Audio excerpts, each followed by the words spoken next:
Hi, Chloe. Hello, Angela. How are you? We're here again. I'm really Yes. well. So, is it true that you got locked out of somewhere today? Well, yeah, it's just keys in the wrong places, trying to set up decorators. But yeah, it's lovely clients, just misunderstandings. But these are the glamorous, the not so glamorous parts of our job. There's lots of these kind of things going on, aren't there? Yeah, It's a I lot had of a site coordinating. meeting. I had a Oh, site did meeting you? yesterday, and knee deep in mud. So, Cool. Yeah, it was muddy, wasn't it? Yeah, it's not glamorous, everybody. there's a tiny this much creativity and this much glamour, but the rest of it is coordinating people, communicating, dealing with money, yeah. where are orders are incomplete. Oh, there's so much more to it. I remember when I first started, I used to wear a skirt. And then very quickly, I went up a ladder and I realized I that know. you're not in the office for very long. So I never wear a skirt anymore. So anyone thinking of doing this, don't wear a skirt. Yeah, there's only one time, and I didn't realise that the staircase wasn't in, and I had a skirt on, and we had to go up and down the ladder. It's like, oh, it's so embarrassing. It's just excruciating. Yeah, what you wear is so important. I don't even wear. I'm just permanently trainers, or if I have to wear my steel cap boots, even, but definitely not proper shoes anymore. No, I'm just sport stuff really. Just Yes. leggings, trainers, wellies, that sort of thing. So that's Yeah, it. definitely. Not Yeah, because glamorous. and then you go and lean on a wall that's just been painted or something. Yeah. Yeah, so not glamorous. Oh, so Anyway, you're what are we on. talking about? Oh, well, we were going to talk about how we try and be more sustainable in our home lives, which I thought was nice because, I don't know about you, I'm not doing anything particularly perfectly, but I am picking up better habits and sort of doing things. And so it's sort of, So I is there feel good. anything that you've especially tried to implement? Anything new that you've tried to do? Um, yeah, the new, a very recent new thing was, so because I'm in the the circular economy group in Brighton and Hove, and they had a talk from the woman behind Besco, who is Brighton and Hove Energy Co-op, who are trying to sort of look at energy and kind of make it affordable and kind of just a whole new approach to it. And they do energy surveys, and with all these new grants becoming available, I just thought it's sensible to get my home assessed because it's my workplace as well. And I'm doing this One Planet Living action plan about my business, and I just want to make sure that I'm doing all the right things I can, kind of with the energy use and the insulation, things like that. So it was in November. The flat was assessed. They've made some suggestions. Some have been easy to do, and some are really kind of like difficult because it's an owner-owned flat. I own it, but it's within a leased building, so it's kind of like putting PVs on the roof would be great, but it's just going to be so many hoops to jump through to get to that. But yeah, there were definitely implementable things, and they look at your appliances and kind of remind you that when you replace things to go for really high rated, A++ appliances, even your kettle and things like that.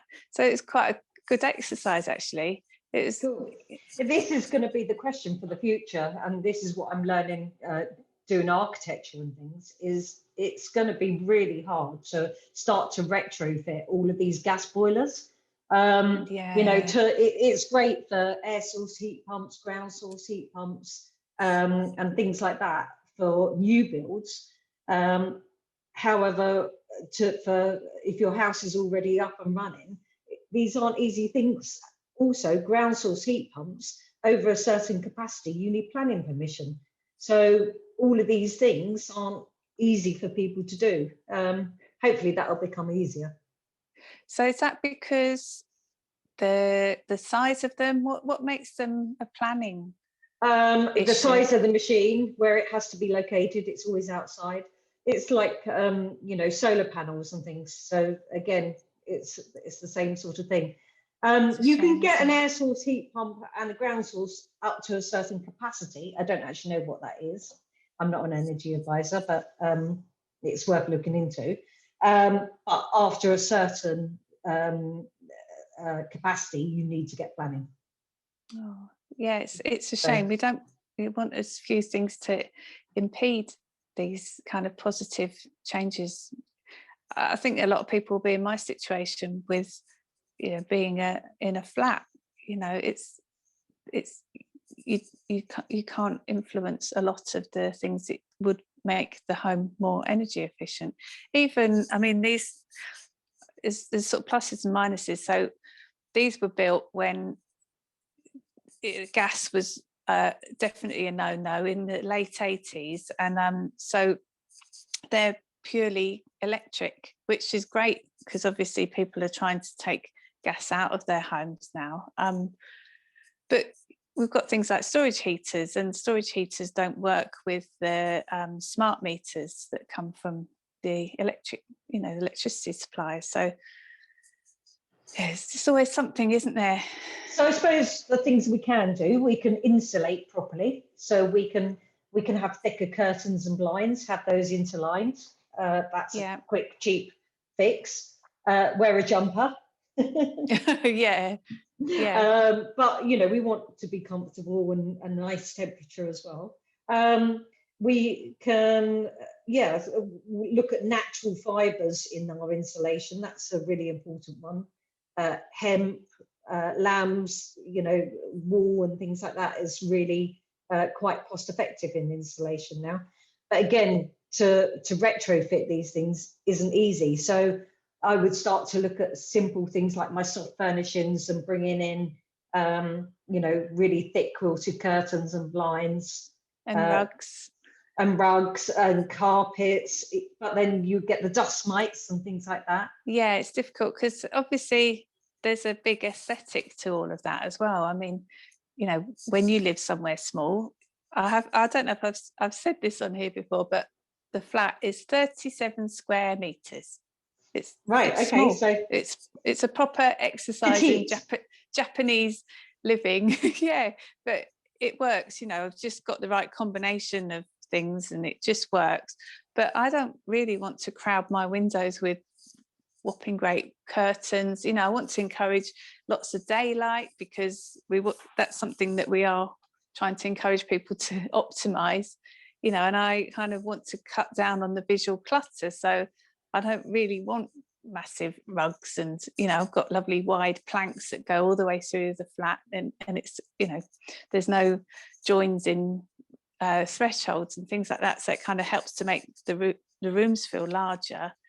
So, you know, there's always that aesthetic tug of war going on. I'm certainly not the type of interior designer who's cushions and curtains. No. Obviously I do it in part of the scheme.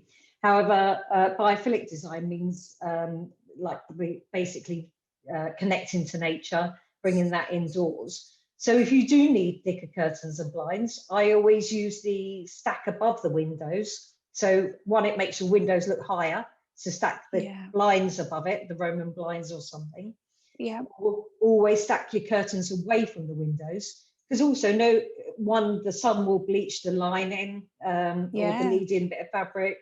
You want as much lighting as possible. So so I would implement those things, but I would take them away from the windows so that you're bringing as much light in as possible. So yeah, definitely. I remember you saying that before, and I thought it was very clever. Yeah, to keep the coverage away from the window. Unfortunately, I can't really. It doesn't really work for me here because it's like a bay within a frame. But yeah, bays are really hard to design, actually. And windows in whole are very technical. So it's a whole nother specialism, isn't it? You know, window coverage. It's a very technical thing, and you've got to get it right. So, and you have to work with a collaboration, because my window, my curtain maker, he's amazing. So we get round all sorts of issues together. So I think it's brilliant. It's who's in your directory. Yeah, absolutely. Yeah, it's definitely really important to get the right people around you, isn't it? So I think I've mentioned it before, my biggest thing is my compost bin. Yes. How's that going? My compost bin. Okay, so it was £28 from B&Q, just a black bin. There wasn't a lot of money. You don't get one of these wheelie things that you turn the handle. I just leave my garden fork and I turn it over once a week. So long as I watched a video on from the Eden project to learn how to do it. It's really easy. You just make sure that you've got half dried stuff, half wet stuff. So every day I take out my food waste and put that into my compost bin. I also put the lint from, tumble dryer. I don't really use tumble dryer a lot, but the dog's hair, food, anything. And the amount of worms is amazing in there. And that's all going to go on my garden in the spring. So it's brilliant. But it doesn't smell and it doesn't attract rats. So the secret is not to put cooked food or meat or fish in there. I have a plant-based diet as well. So I don't have that problem. And it's more water and moisture that attracts the rats rather than the food waste anyway. So that's so nice, because you've got the garden to use it on afterwards as well. You know, that's so lovely. But for people like me in a flat, I can still compost. There's composting, community compost bins. It's part of the food partnership. And once you start noticing them dotted around Brighton, you keep seeing more. There's some at the level. And so when you join, you get the combination lock number and you can just take your boxes and empty them. So I'm near the Patch, William Clark Park, which is near Elm Grove, Hartington Road. And so we've got some compost bins there. So you fill up one, and then, well, before the pandemic, we used to go and help move them along to the next bin, and then you move them along to the next bin. And then people who've got allotments or gardens come and get the lovely stuff from the last bin. So it's kind of, even if you're in a flat, you can compost. I know there's a compost club in Lewes that's really sounding very exciting. They won what was the award? They won an award last year. But yeah, but it's lovely that you've got a garden to use it on. Yeah, I mean, we're doing a project at the moment for restaurants doing CUPO, which is continuous production urban landscapes. So basically, it's composting, it's growing your own veg, permaculture, that sort of thing. So it just definitely helps. And by no means is being in a flat stop you from doing it. You know, you can start to do window boxes, you can be part of a community scheme like the Brighton Hope Partnership. There's lots of them around. So yeah, it's good, isn't it? And it's actually, I've quite enjoyed it because I've got to know more neighbours, you know, and kind of just getting to feel like you're part of your community, and actually taking it to the compost bin. It's in a lovely park and it's a good excuse to kind of have that nature connection. So there's so many lovely benefits. Yeah, it's good. So you mentioned your kettle being A-rated. Well, it will be when it's replaced. Oh, have you? How do you get on with that? Because I love it. So they are actually they're very energy efficient, aren't they? Really energy efficient. Yeah. And if it was dangerous, it wouldn't have a British standard to it. So people are like, oh, I'm scared of it. As soon as you get one, honestly, you'd never wait for a kettle again. I've got one at work and at home. So it just, it's got its own combi boiler underneath the sink, so it's not drawing any hot water from my tank. So that heats up instantly and only for what I need. So I'm not filling a kettle or anything else. They are quite a hefty price tag, especially if you go for a cooker one. QUOOKER. Yeah. There's other brands. There are other brands. I don't know how good they are or not good they are, but it's worth every single penny. I wouldn't do without mine. So it's got filtered water and boiling water and hot and cold. It's great. Yeah, I would love one. I don't know that I can afford the space under the sink to have one, but you only need a 600 unit. Literally. Yeah, but it could have a 600 unit, but I've got lots of cleaning things under there. Every bit of storage in this flat is full. So what other things do you try and do?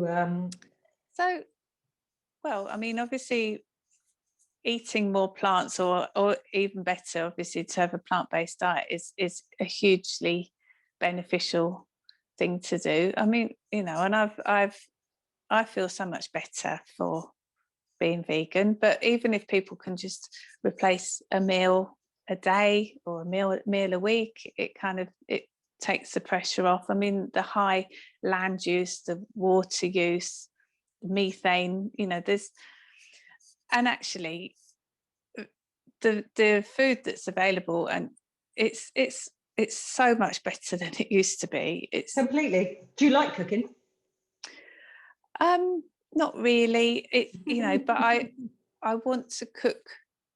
I do want to cook things that taste good. I'm interested in foods, and so and Paul's been having much more kind of the same food as me, especially during the lockdown and everything, because it's easier.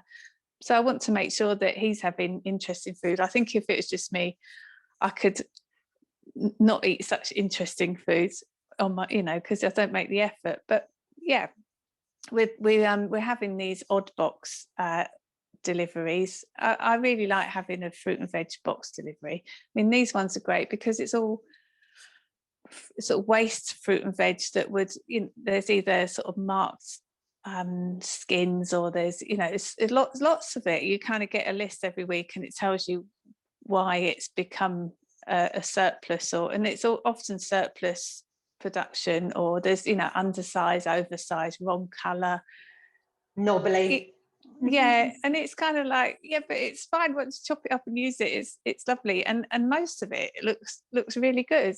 And so I kind of quite like the challenge of having that box every week, and to sort of make sure we use it up, and while it's fresh. It would really upset me to have to throw anything away, because the whole reason we've got it is because it would have got thrown away. So kind of I make sure that I find recipes that I can use up these and vegetables. If you had a compost bin, the best compost bin. So it's all good, and they give you recipes as well. So sometimes I get stuck. We've got lots of fennel this week, 3 fennel. I've never cooked fennel in my life, so I'm going to have to learn some nice recipes for that. But we've been having lots of celeriac in the mash. Celeriac mash is so nice. I like both of those. So I do something similar, but I go to the Sussex Peasants. So they've got mobile vans that go around Brighton. Yes. And I live opposite Preston Park. So every Saturday morning, I go to the Sussex Peasant. You can't go down there with a shopping list though, because it's all seasonal food, and vegetables. So, and I love that. I kind of grab a load of stuff and I think, I don't know what this is, but I'm just going to shove it in the pan and hope for the best. And so again, I love cooking that way. It actually makes... what they're selling is all very local as well. It's all local produce. Again, it can be all different shapes, sizes. It's not perfectly dyed and shaped and things like that. Really, really good business. And I get anyone to look at the Sussex Peasant. Really, really nice produce. It's a lovely looking van as well, isn't it? It's like a horse boxy kind of thing, isn't it? Yeah, they come and they park up at the Pepper Pot up here.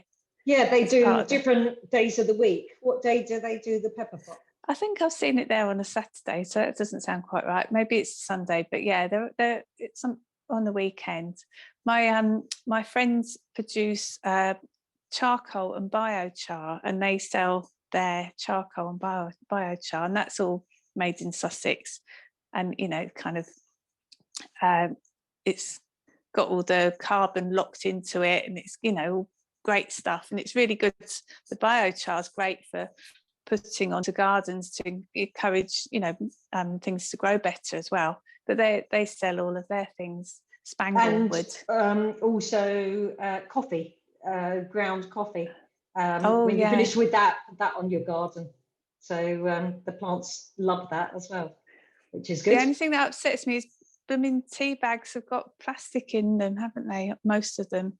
Not all of them. I think, like anything, you've just got to read now what you're getting and everything else. I found an online app. I didn't find it. It's Deliciously Ella. So it's all plant-based. That's really nice. They do tell you how much water to drink, plant-based recipes, exercise and meditation. So I do all their mindfulness as well. So I did a gratitude meditation before this one. Did you? It's lovely just writing a list out and just pausing and looking at everything, especially when things are not as you would want them to be, like they are now. Well, it stops me wanting to kill people. I'm joking. Because switching your energy supplier is the second most kind of effective thing you can do. I've written articles on all this, and just swapping to renewable energy, which sounds like a hard thing to do, but actually it's so easy now, and it's not any more expensive. Good energy, is that so good energy, and that only sold me because it had a green field on it and a couple of chickens. so whether I've been taken in by that, you've fallen for the marketing. Yeah, well, exactly. Loads of them. I mean, I'm with Bulb, and the prices are comparable. It's from renewable sources. There's loads of green energy suppliers now. I mean, that's an area that really has massively ramped up. I can remember when we were at Body Shop in the 90s, and there was just starting to be wind farms, and they were trying to encourage us to all swap to getting our energy, well, not from there, but buying it from the companies that produce it, and it all goes into the mix. But yeah, so that's such a quick win to swap. My last one for today, and we'll do yours, is my milkman. I'm not vegan, but I'm plant-based. And to have my milk and eggs delivered there, twice a week, brilliant. So all glass bottles, love my milkman. Well, I am vegan, and we have a milkman, We have Oto milk, which comes in glass bottles and is refilled. And you can get that from the milkman? Yeah, I can't tell you how happy I was when that happened, because I mean, I recycle all of my Tetch Pack. I won't put that in the bin at all, but it is a pain, and I can see why people would have non-dairy milk and maybe put that in the bin, because it's a nuisance, because they're always full, those recycling. But I take them to the tip where they've got a bin. But anyway, so yeah, when Oto milk came out, which was only a month and a half ago, something like that, I couldn't believe it, and it actually tastes nice as well, so that was good. So we have that. We have the fruit juice that comes in the bottles. We get bread from the milkman. Who's your milkman? Mine's Milk and More. Yeah, same one. Okay. And we get they do. It's called This Is Bacon, and it's not. it's a bacon substitute. Like a corn. Actually, it's nice. I don't know the company is called This Is Bacon. It's not corn. But that's really worth trying. What else do we have from the milkman? I think that's, so we're doing quite well for non-dairy from our milkman. It's nice. Yeah. I love having a milkman. So go on then, what's yours? What can you do with that? so the last thing that is just this whole reuse. You know, there's nothing better than reusing something and avoiding more virgin materials of clothing, of, you know, furniture that you're using at home. Just kind of, whether it's kind of buying pre-loved clothes, and I'm very happy to do that. I get a lot of things from eBay. See, I can't do that. I can't walk into a shop and it not be organised on a rail. I don't like that. charity shops. I don't do charity shops, but I do there's pre-loved. There's a shop up at Five Ways.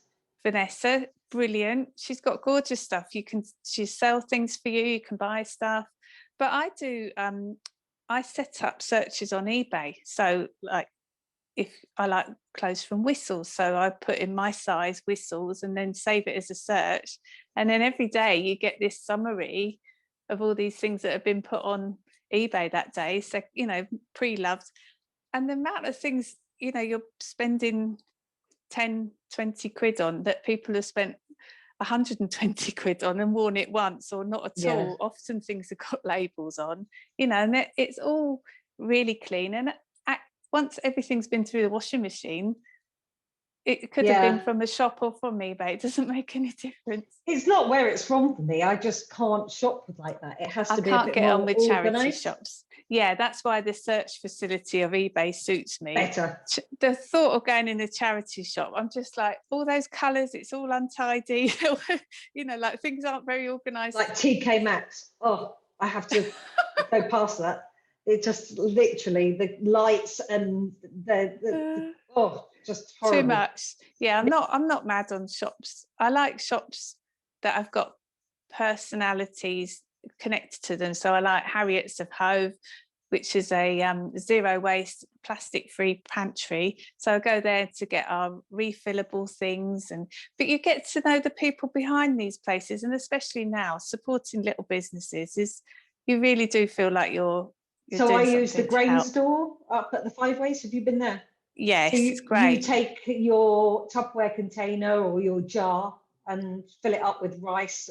At the moment, they're giving you brown paper bags because they can't give you back your jar and things like that. So I get all of that done. It's a really lovely shop, and I know that I know we're lucky in Brighton and Hove, but I know that there's a lot of these places around. I've been to a really lovely one in Nottingham. There's loads of them.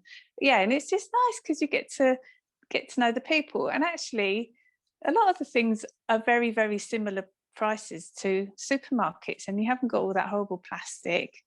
I haven't actually been in a supermarket for 2 years. Oh, that's good. I don't do it. It's just, I don't like it. Oh, the thought of going in a massive Tesco's is, I've never enjoyed that experience. I'm lucky. My kids have left home now, so I think getting a bigger shop must be harder for people. But I can sort of go to farmers markets or shop locally. I've got one of those old lady trolleys as well. Love it. I bet it's not any old ladies. I bet it's a pretty one. If you see me on a Saturday with my dry robe and my trolley. Not pretty. Yeah. That sounds like fun. Yeah. So anyway, there's loads of stuff. So I go swimming. I love it. So lots of things. You definitely, you don't have to fall for the trappings of, I know that we're in lockdown and it's different, but in a normal time, just not interested in the things that are high expense, sort of showy. Just doesn't resonate with me. No, I know that you used to be a bit like that. You talked about your shoulder pads and. No, I used to I got rid of laundry bags full of clothes and designer clothes and things like that. I had no respect for things, I bought what I wanted, got rid of it, didn't even particularly like it most of the time. And I'm so not that person anymore. And I think how do you feel? Vulgar. More organised in my head. when there was so much clutter, my house was dirtier. You know, it's just when you've got less, you kind of, it stays cleaner, tidier, everything. So yeah, it's good, isn't it? I feel lighter. I feel better for, you know, having fewer better things makes me feel so much better. Right. Well, we could carry on and on and on. So I love talking to you, Angela. I know. Have a cup of tea, and I can get a cup of tea actually. I hope everyone else still enjoys it, but I do you drink alcohol? Yeah, but I can't drink in the week, especially when I'm working. There's just nowhere. I don't know if it's been 50 or I can't drink in the week, and I drink about 1 bottle of wine a weekend now. But I enjoy, you know, again, I'd rather just have a few glasses each night. See, I love organic wine, and I love local wine. I like Plumpton wine, you know, Auburn wine, Ridgeview, Raffini's. Give me a local wine and everything else. But there's lots of really nice vegan wines as well. Yeah. Definitely. I'm sure organic wine, other than all the wonderful reasons that you should buy it because it's organic, I'm sure it doesn't give you a headache as well. There's less pesticides and things. Anyway, what I was getting at is we need to have a drink when this is finally over. Oh yeah, that would be nice. Oh yeah. I'd love that. Yeah, let's do that. And okay, right. So you're on your reading week. So I'm sure that means that you're just as busy with your work at college anyway. I've got so much to do. I said to my kids, because they're just finishing university now, I said, I feel so far behind, like daily. I feel, and they said that's what university is, and you'd never feel like you're caught up with it. But also architecture is one of the hardest degrees you can do. And that combined with working, I haven't made my life easy. So no, you haven't, and I think you're handling it really well, and I'm in admiration. But yeah, I well love done, it. you. I just one more thing. We had a woman came in for a lecture the other day. Well, we had Sarah Wigglesworth, who's an international architect, amazing lady she is. Name. Yeah. So that was really fascinating. But another one, Katrina Bourne, and she researched lots of urban agriculture. I absolutely could have just listened to her for hours and hours hours. Yeah. So my mind is kind of, I kind of think, and I might want to do more research-based architecture when I'm completely finished. I can see you being a lecturer when this is all over. Well, we had a Zoom drinks with my cohort the other day. We all met. Oh, that's nice. I think I was the only one who got tiddly. They don't drink, the youngsters. They did. They didn't drink as much as me. I was, loving it. Oh, you need to do that. That's a nice thing to do. Do you enjoy it, all of you? Yeah, and it's weird. I'm mingling with 18, 19, 20-year-olds, and they're actually younger than my kids, but it's really nice. Oh, I'm sure. I bet they're brilliant. I'm sure they're so interesting, and I'm sure they're really interested in you.